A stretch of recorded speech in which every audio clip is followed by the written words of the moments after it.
नगर पालिका परिषद के पार्षदों ने नगर पालिका अध्यक्ष पर परिषद के आहूत किए जा रहे विशेष सम्मेलन की सूचना समय पर नहीं दिए जाने के आरोप लगाए हैं।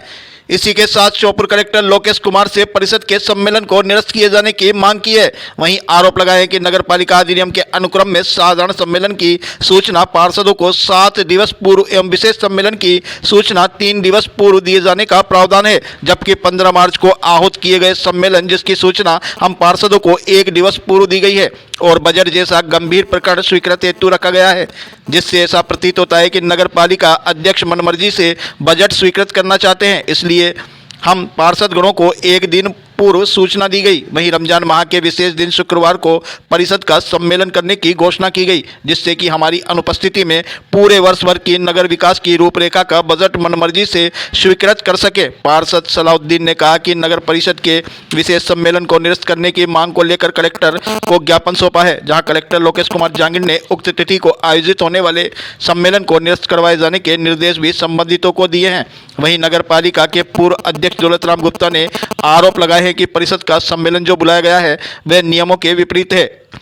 इस सम्मेलन को निरस्त किए जाने की अत्यंत आवश्यकता है। उन्होंने आरोप लगाया कि नगर पालिका में भ्रष्टाचार की सभी सीमाएं तोड़ दी गई है, मनमानी चल रही है, नगर पालिका अधिनियम के कानून और नियमों का कोई ध्यान नहीं है। उन्होंने नगर पालिका अध्यक्ष पर भी नगर पालिका संचालन की जानकारी नहीं होने के भी आरोप लगाए हैं। चार्टर्ड अकाउंटेंट द्वारा तैयार किया गया बजट का कुछ प्रारूप पार्षदों को 1 दिन पहले दे दिया गया है, जिसको पार्षद गणों को समझना असंभव काम है। ऐसी स्थिति में हमने कलेक्टर महोदय से अनुरोध किया है कि चूँकि कल शुक्रवार का दिन भी है, परिषद के कुछ पार्षद मुस्लिम समुदाय से भी है और 12 से 2 के बीच में उनकी नमाज भी होती है, और जो परिषद का सम्मेलन बुलाया गया है वो नियमों के अनुरूप नहीं है, नियमों के विपरीत है। 3 दिवस पहले सूचना नहीं दी गई है, इसलिए इस सम्मेलन को निरस्त किए जाने की अत्यंत आवश्यकता है।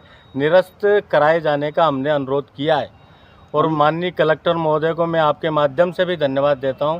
मैंने उनको समक्ष में भी धन्यवाद दिया है कि उन्होंने तत्काल उसको निरस्त करने का आश्वासन हमको दिया है और सीएमओ को भी बोल दिया है कि इसको आगे बढ़ा दें। मनमानी चल रही है मतलब नगर पालिका परिषद में भ्रष्टाचार की सभी सीमाएं तोड़ दी गई है, मनमानी चल रही है, नगर पालिका अधिनियम के नियमों और कानून का कोई ध्यान नहीं है, सीएमओ को भी कोई पता नहीं है।